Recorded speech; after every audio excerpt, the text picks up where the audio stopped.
Oh, God.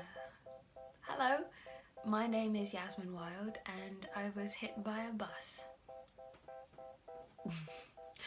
It wasn't quite the fresh start to my new life that I was anticipating.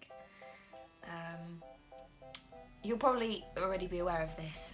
I've posted about it on various social media platforms. However, if you don't follow me anywhere else on the internet space, that's where I've been, because I had intended on exploring lots of different things and vlogging the whole thing. But I've been recovering.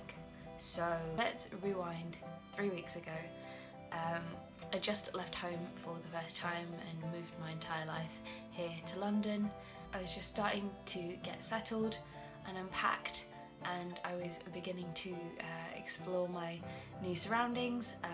I was on my way to a job interview. Then I got hit by a double-decker bus. I don't really remember what happened.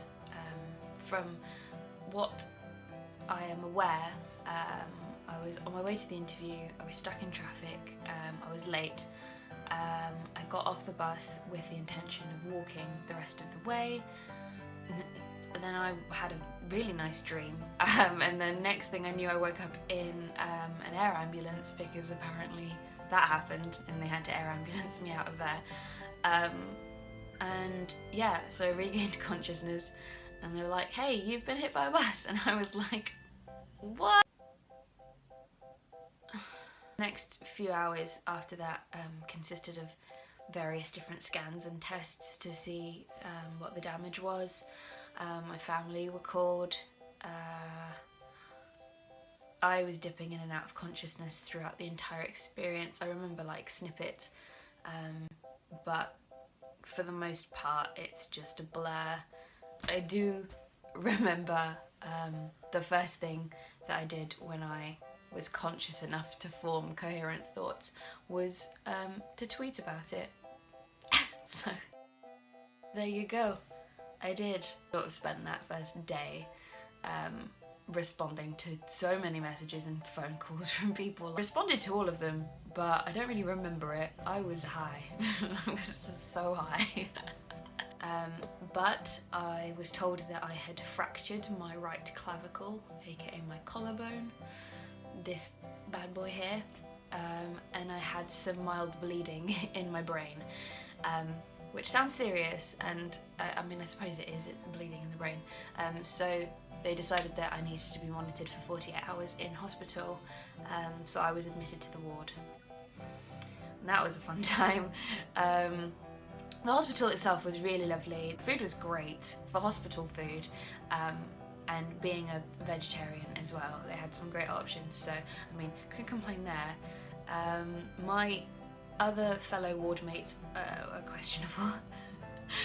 I had quite a distressing next door neighbour who was Arabic, and she was this elderly lady who was very, very ill, and I found out later on that she had dementia as well.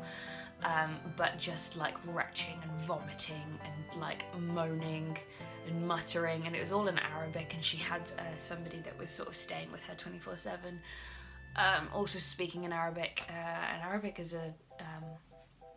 it's not a pleasant language. I'm allowed to say that, I'm half Arabic. It's not pleasant to hear, but it was distressing because she was like clearly in so much pain and so much discomfort, and yeah, the vomiting was not fun. So that was fantastic. I spent most of the time in hospital sleeping, to be honest. The drugs that they had me on were quite hardcore, which I'm glad, because I was starting to get restless. So damage wasn't too bad. I had a crazy black eye. Well, it wasn't crazy, but I had a pretty significant black eye, which you can still kind of see. There's a bit of like shadowing, but I didn't film this earlier because I was a state. Like sort of grazes and cuts and bruises everywhere. But that was the extent of my damage, so thankfully it wasn't worse, because it's a scary situation and a lot could have gone wrong, so I'm thankful that I'm relatively, for the most part, unharmed. It was tough to recover. It's been 2 weeks since the accident, and I still can't lift this arm above my head, but I have much more mobility because for a long time I had to do everything with my left hand, and I'm right-handed, so that was an experience. Oh, sorry. So I'm okay. That happened. It was definitely provided me with a great story.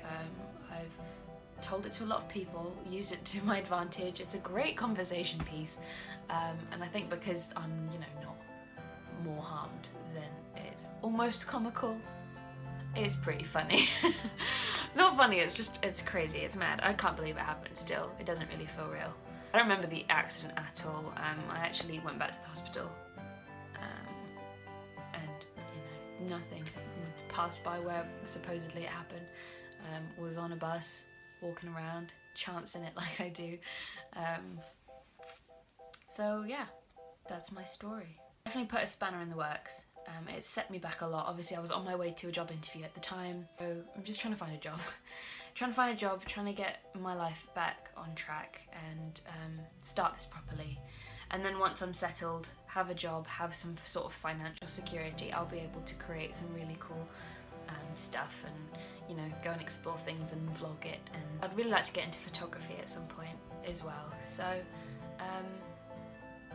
I don't know, if for any reason whatsoever, which I doubt so much, but that you don't follow me anywhere else, then all of my links are in the description. I'm pretty active most of the time. Currently I don't really have anything better to do other than live tweet my life, so you can follow me there.